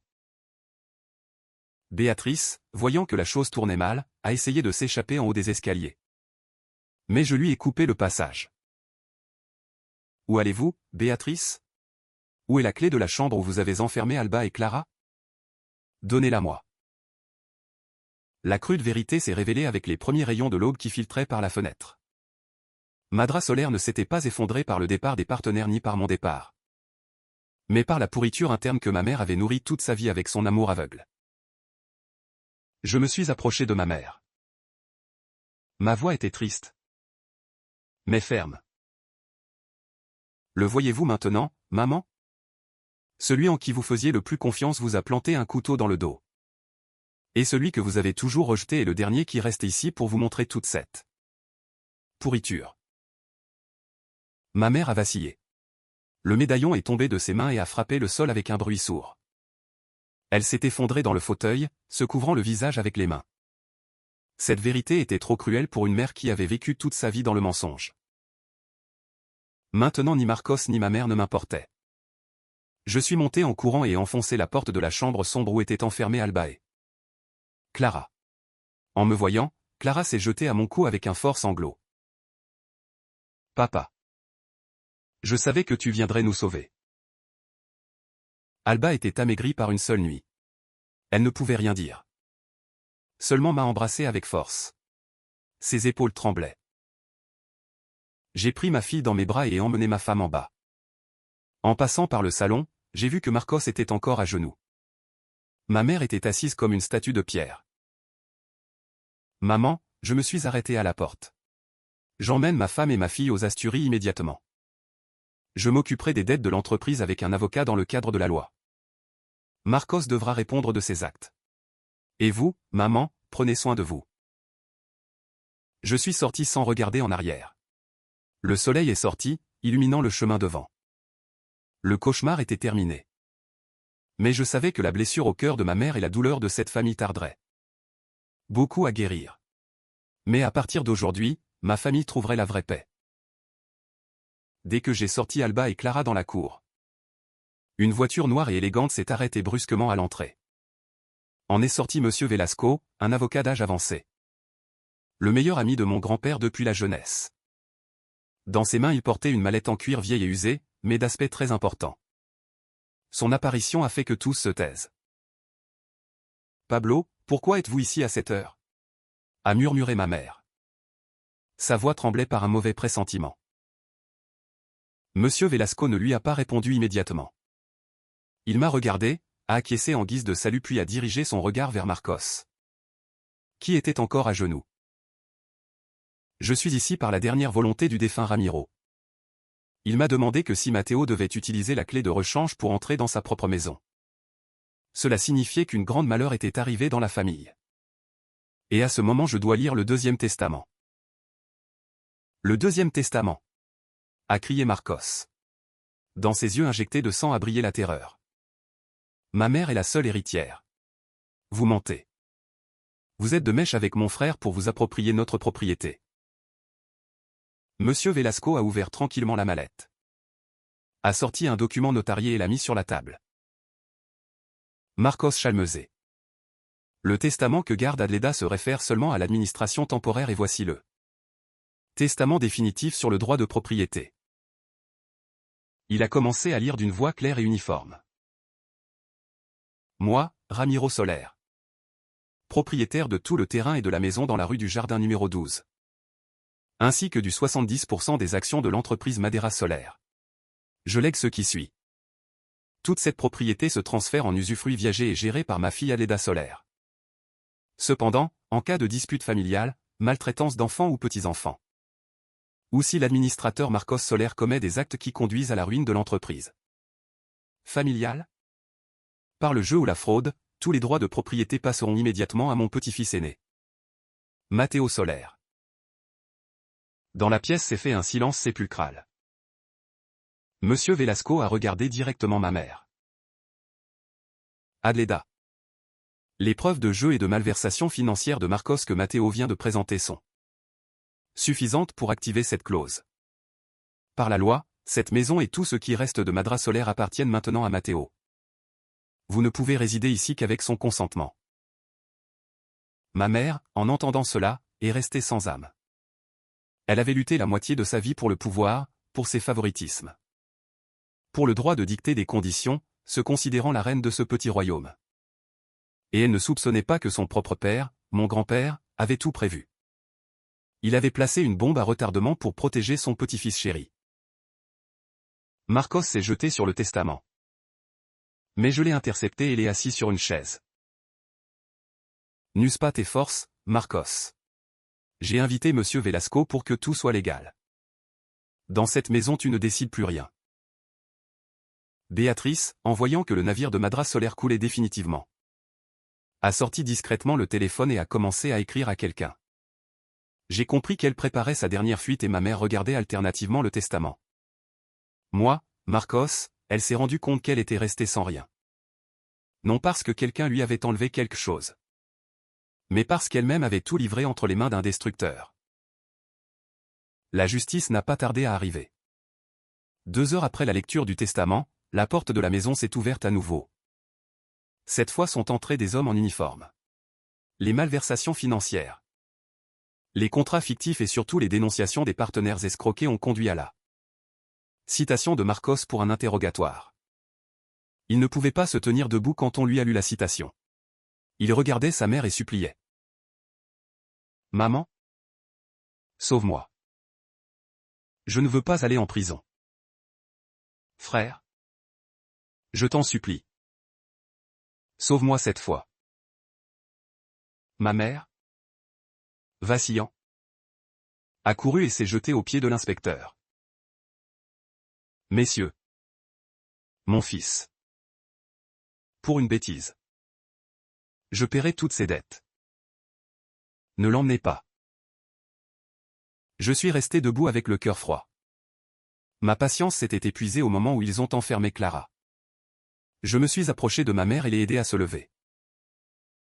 Maman. Marcos doit répondre de ce qu'il a fait. Ce n'est plus une question d'argent, c'est une question de loi. À ce moment-là est arrivée une scène tragicomique. Béatrice, avec 2 énormes valises, essayait de s'échapper par la porte arrière. Mais a été arrêtée par les créanciers qui s'agglutinaient encore dans la maison. Où essaies-tu de t'échapper, belle? L'un d'eux, un type corpulent, lui a saisi la valise. Dans la lutte, la valise s'est ouverte et par terre se sont éparpillés bijoux, liasses de billets et cosmétiques chers. Marcos regardait sa femme avec horreur. Béatrice. Voulais-tu m'abandonner? D'où as-tu sorti tant d'argent? Béatrice ne feignait plus. Elle a crié. Aller avec toi pour mourir de faim ou finir en prison. J'ai Hugo. Je dois penser à son avenir. Tu es un destructeur. Ma mère regardait sa belle-fille favorite, puis l'argent et l'or éparpillé. Ce qu'elle lui avait donné en échange d'amour et d'un petit-fils. Elle a éclaté de rire d'un rire démentiel plein de douleur. L'effondrement de Marcos n'a pas été seulement l'effondrement d'une entreprise. C'était l'effondrement de toutes les illusions et des fausses valeurs que cette famille avait vénérées. Ils ont emmené Marcos entre les pleurs de ma mère. La majestueuse maison était maintenant pleine de décombres. Décombres de dettes, d'amour et d'âmes humaines. Les créanciers, en voyant la police, se sont dispersés, laissant derrière eux un silence effrayant. J'ai parcouru la maison du regard, un endroit qui gardait tant de souvenirs. Maintenant ce n'était qu'une écorce vide. Je savais que de droit elle était à moi, mais je ne voulais pas rester ici une minute de plus. Cet endroit était profané par le calcul et la trahison, malgré tout ce que j'avais souffert. En regardant ma mère, assise immobile au milieu du salon vide, avec ses cheveux gris et ébouriffés. Je n'ai pas pu rester indifférent. On dit que même la tigresse ne mange pas ses petits et moi, comme fils. Je ne pouvais pas la laisser dans la rue à ses 70 ans. Je me suis approché de l'avocat Velasco. Pablo, aidez-moi à formaliser la vente de cette maison. Après avoir payé toutes les dettes aux travailleurs escroqués et aux petits créanciers. Avec l'argent restant je veux qu'on lui achète une petite maison dans un village tranquille. Ma mère a levé vers moi ses yeux voilés. Plein de surprise et de repentir. Matteo. Tu ne garderas pas la maison. Tu ne me chasseras pas. Je me suis assis à côté d'elle. Pour la première fois en de nombreuses années. J'ai pris sa main ridée. Maman, je n'ai pas besoin de cette maison pour démontrer mon bien-être. J'ai des mains et une tête. Je construirai mon propre nid. Cette maison est à moi, mais je l'utiliserai pour payer les erreurs de notre famille. J'ai utilisé une partie de mes économies personnelles pour solder les dettes les plus urgentes que Marcos avait chargées à ma mère. J'ai aussi demandé qu'on lui achète une maison petite mais accueillante dans un village où vivaient des parents éloignés avec un jardin et un environnement tranquille. Retournez au village, maman. Là vous serez plus tranquille. Vous aurez des parents prêts, de l'air frais. Je vous enverrai de l'argent mensuellement pour vivre. Et que Marcos l'éduque la loi quand il s'amendera et reviendra. Dans cette maison il y aura aussi une place pour lui. Ma mère a éclaté en sanglots. Cette fois ce n'était pas des cris de désespoir, mais les larmes silencieuses du repentir. Elle m'a embrassé. Je me suis trompé, Matteo. J'ai été aveugle. J'ai chassé le meilleur des fils et j'ai apporté le malheur à la maison. Pardonne-moi. Je n'ai rien dit. Seulement je lui ai donné une tape sur l'épaule. Le pardon est un chemin long et peut-être le temps guérira ses blessures. Ce même jour j'ai emmené Alba et Clara de retour aux Asturies. Avant de partir, j'ai emmené Clara dire au revoir à sa grand-mère. Ma mère, avec des mains tremblantes, a sorti de sa poche un petit bracelet en argent. Un cadeau qu'elle aurait dû lui faire il y a longtemps, et le lui a mis au poignet. Pardonne-moi. Clara. Viens visiter la grand-mère. Clara a acquiescé obéissamment. Oui. Grand-mère? Prenez soin de vous. La voiture a démarré. Dans le rétroviseur, j'ai vu la figure solitaire de ma mère à la grille de la maison. Qui attendait ses nouveaux propriétaires? J'ai senti une grande légèreté dans l'âme. J'avais accompli mon devoir filial. Sans permettre que la haine vainque la bonté que mon grand-père m'avait enseignée. Nous allions aux Asturies vers des champs en fleurs. Derrière restait un passé douloureux, conclu avec un dernier geste de miséricorde. Devant, un ciel dégagé et la vie paisible que nous avions tant désirée. La sensation d'avoir fait le correct m'a fait sourire. Sincèrement, du cœur. Le moteur de l'autobus a démarré et lentement nous nous sommes éloignés. Laissant derrière la ville poussiéreuse et les souvenirs amers. J'étais assis près de la fenêtre. Voyant comment la vieille maison rétrécissait jusqu'à devenir un point et disparaître derrière les vieux arbres. Un soupir silencieux s'est échappé de ma poitrine, mais cette fois ce n'était pas lourd. Mais étonnamment léger. Alba était assise à mes côtés, tenant encore la main de Clara. La petite, épuisée par la peur, s'était enfin endormie. Je savais que la blessure émotionnelle d'une fille de 6 ans tarderait à guérir. Mais je faisais confiance à ce que l'air pur des Asturies et l'amour illimité de ses parents serait le meilleur médicament. À quoi penses-tu? A demandé Alba. Au passé, il y a eu des moments où j'ai pensé que je ne pourrais pas surmonter la trahison de mes êtres les plus chers, mais maintenant, en regardant vers l'avant, je ressens seulement la paix. L'autobus montait de plus en plus haut par les montagnes, l'air devenait plus frais. L'odeur de résine de pin s'infiltrait dans la cabine. Je me souvenais de ma mère. Debout, seule, à la grille. Dans son regard il n'y avait plus d'autorité, seulement supplique et repentir. Je l'ai pardonnée non parce qu'elle avait raison, mais parce que je voulais libérer mon âme des chaînes de la haine. Mon grand-père m'avait appris que le nœud du ressentiment il faut le dénouer, pas le serrer. Dans la pénombre de l'autobus je répétais pour moi-même ces paroles. Il disait que la vie d'un homme est comme un morceau de bois. Il y a des veines droites, il y a des nœuds, il y a des courbes. Un bon artisan n'est pas celui qui cherche seulement le bois droit, mais celui qui sait comment profiter des nœuds, en convertissant les défauts en traits uniques. Moi aussi, en m'appuyant sur la douleur vécue, je construirai une vie plus forte. Papa. Arriverons-nous bientôt à notre maison dans les nuages? S'est réveillée Clara. Bientôt, petite, un peu plus. Et quand le soleil sortira, tu verras notre maison entre les nuages blancs. Je lui ai caressé la tête en sentant un bonheur simple mais immense. L'autobus s'est arrêté au village quand le brouillard matinal couvrait encore les collines de pins. En descendant, nous avons respiré à plein poumon l'air frais de la montagne. Nous avons marché par un petit sentier vers notre parcelle. Au loin est apparue notre modeste maison en bois entourée de roses en fleurs. J'ai ouvert la grille en bois et ai conduit ma famille à l'intérieur. Dans la maison ça sentait le bois frais et l'herbe. J'ai respiré profondément, savourant la liberté. À partir de ce moment, personne d'autre ne pourrait faire du mal à ma famille. Vraiment nous étions revenus à la maison. À un foyer construit avec des mains honnêtes et un amour désintéressé. Le temps a passé vite. Il y avait déjà plus de 2 ans que nous nous étions installés aux Asturies. Notre vie s'était complètement normalisée et était devenue aussi brillante que les fleurs de ces pentes montagneuses. La ferme de fleurs d'Alba s'est fait connaître dans toute la région. Elle ne cultivait pas seulement des variétés communes, mais développait aussi de nouveaux types de roses anciennes avec un arôme enivrant. Chaque matin, avec un chemisier léger et un chapeau, elle se promenait entre les parterres, admirant les gouttes de rosée sur les pétales. En voyant son sourire radieux, je comprenais que toutes les difficultés passées n'avaient pas été vaines.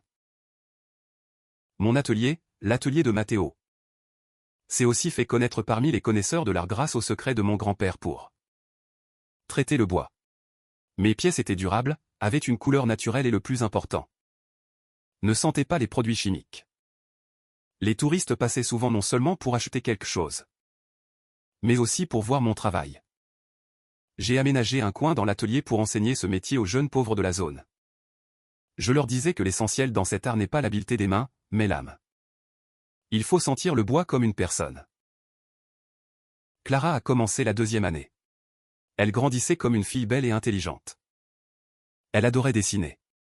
Après l'école, elle s'asseyait souvent à mes côtés et dessinait les fleurs de sa mère ou des motifs capricieux avec les chutes de bois.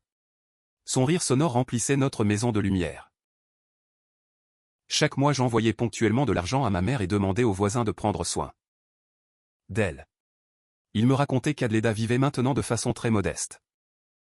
Elle ne parlait plus de l'entreprise ni du pouvoir. Tous les jours elle allait à l'église, aidait les nécessiteux et prenait soin d'un petit jardin. La petite maison que je lui avais achetée était petite, mais chaleureuse. Pas comme la froide et calculatrice vieille maison. Parfois, debout sur la colline et regardant la vallée brumeuse, je me souvenais de ces jours turbulents. Je ne gardais plus rancune à Marcos. Bien que j'ai entendu qu'il purgeait encore sa peine pour ses erreurs. Seulement j'espérais qu'à son retour il comprenne vraiment que l'argent est poussière et la famille est éternelle. Ce printemps, les roses du jardin ont fleuri avec un éclat spécial, fragile, mais résistante au vent froid. Elles ressemblaient à notre vie. Nous avions passé l'hiver le plus froid pour maintenant profiter des chauds rayons du soleil printanier. Le destin d'un homme honnête est probablement la paix dans l'âme et le bien-être de ses êtres chers. Dans un petit et tranquille village où chaque après-midi résonnait le paisible tintement de la cloche de l'église, sous un vieux pommier, s'asseyait souvent une femme mince et âgée. C'était Adleda, loin de l'agitation de la ville et de la soif de richesse. Elle était devenue une simple vieille du village. Dans le silence des longues nuits, les images de ses fils lui revenaient. Elle se souvenait de Marcos, à qui elle avait donné tout son amour. Qu'elle avait gâté et qui au final l'avait trompé et détruit la famille. Le plus douloureux n'était pas la perte d'argent, mais la constatation que son fils aimé s'était avéré être le plus ingrat et lâche. Et alors elle se souvenait de moi. Elle se souvenait comment je payais silencieusement ses dettes. Comment je m'asseyais à côté de son lit quand elle était malade. Pendant qu'elle me chassait en appelant Marcos. Elle se souvenait de mon visage tranquille quand elle m'a déshérité et quand tous lui ont tourné le dos, quand son fils aimé était en prison et sa belle-fille avait fui avec l'argent. C'est précisément celui qu'elle considérait ingrat qui a pris soin d'elle. Il lui a donné un toit et des moyens pour vivre. Je suis une mère pécheresse, murmurait Adleda. Et les larmes coulaient par ses rides. Elle a commencé à m'écrire de brèves lettres, avec une écriture tremblante, mais pleine d'un repentir tardif. Elle ne s'excusait pas de façon banale. Elle racontait comment fleurissait le pommier. Comment elle avait compris pourquoi le grand-père avait laissé un tel testament. Elle écrivait, « Mathéo. Maintenant je comprends. Le grand-père t'aimait parce qu'il voyait ton âme pure. Pardonne-moi. Pardonne à Alba et à Clara. Permets-moi dans les années qui me restent d'être une vraie mère et grand-mère. » Les leçons à 70 ans peuvent être très chères. Adleda l'a tout payé pour atteindre la lucidité, mais cette lucidité a apporté la paix à son âme. Elle ne blâmait plus Marcos, seulement priait pour qu'à sa sortie de prison il s'amende. Les jours qui lui restaient elle priait pour le bien-être de ma famille. Dans la petite maison du village, Adleda a trouvé un nouveau pouvoir qu'elle n'avait jamais eu. Le pouvoir du pardon et de la gratitude. Cette année nouvelle, les Asturies étaient couvertes de neige. Nous avons décidé d'aller visiter ma mère. C'était notre première visite depuis que nous étions partis. Notre voiture blanche est entrée dans le petit village. Clara, avec une élégante robe rouge, portait un bouquet de fleurs séchées de montagne pour offrir à sa grand-mère. En nous voyant, Adleda est sortie en courant de la grille. A embrassé fortement Clara et les larmes ont affleuré à ses yeux. Clara mienne. Comme tu as grandi? Pardonne-moi. Petite fille. Clara l'a embrassée par le cou. Je ne suis pas en colère. Grand-mère. Regarde quelle belle fleur nous t'avons apportée. Nous sommes entrés dans sa petite maison. L'odeur d'encens se mélangeait à l'arôme de l'arbre de Noël et des pâtisseries, créant une atmosphère étonnamment chaleureuse. La table festive n'était pas aussi luxueuse que dans ses anniversaires, mais elle était pleine de rire et de sincérité. Adleda s'est assise au centre en servant à manger à chacun. Ses yeux brillaient de joie. Matteo, après les fêtes je veux aller aider à l'église locale, a-t-elle dit. Je veux consacrer le reste de ma vie à expier mes erreurs. Je lui ai pris la main. Faites ce qui vous donne la paix. Maman. Nous vous soutiendrons toujours. Je lui ai parlé de notre ferme, des commandes de l'étranger. Je lui ai raconté que j'avais visité Marcos dans la colonie pénitentiaire, qu'il avait changé. S'était repenti et s'efforçait de bien se comporter pour revenir bientôt et prendre soin d'elle. En entendant cela, Adleda a pleuré, mais c'était des larmes de soulagement. La nuit j'étais dans la cour en regardant la rivière gelée. Soudain j'ai compris que la vie est un grand atelier. Il y a des morceaux de bois qui semblent ne servir à rien. Mais si on a de la patience et de l'amour, d'eux peut sortir quelque chose d'utile. Ainsi, notre famille, après toute la destruction, avons pu la recomposer avec pardon et générosité. Regarde, des feux d'artifice, m'a appelé Alba en indiquant des lumières lointaines. Les brillants éclats des feux d'artifice illuminaient le ciel nocturne dissipant l'obscurité du passé. J'ai embrassé ma femme et ma fille, sentant la chaleur de mes êtres chers. L'histoire de ma famille avait tourné une page turbulente pour commencer une nouvelle lumineuse. Un homme qui vit avec la conscience tranquille trouvera un destin heureux. Ce ne sont pas des paroles vides, mais la loi de la vie. Quand tu sèmes des graines de sincérité et de patience, tu récoltes les fruits de la paix et de la tranquillité. Et que ce soit sur la haute meseta des Asturies ou dans un petit village près de la rivière, les fleurs de la bonté fleuriront toujours dans le cœur de chacun.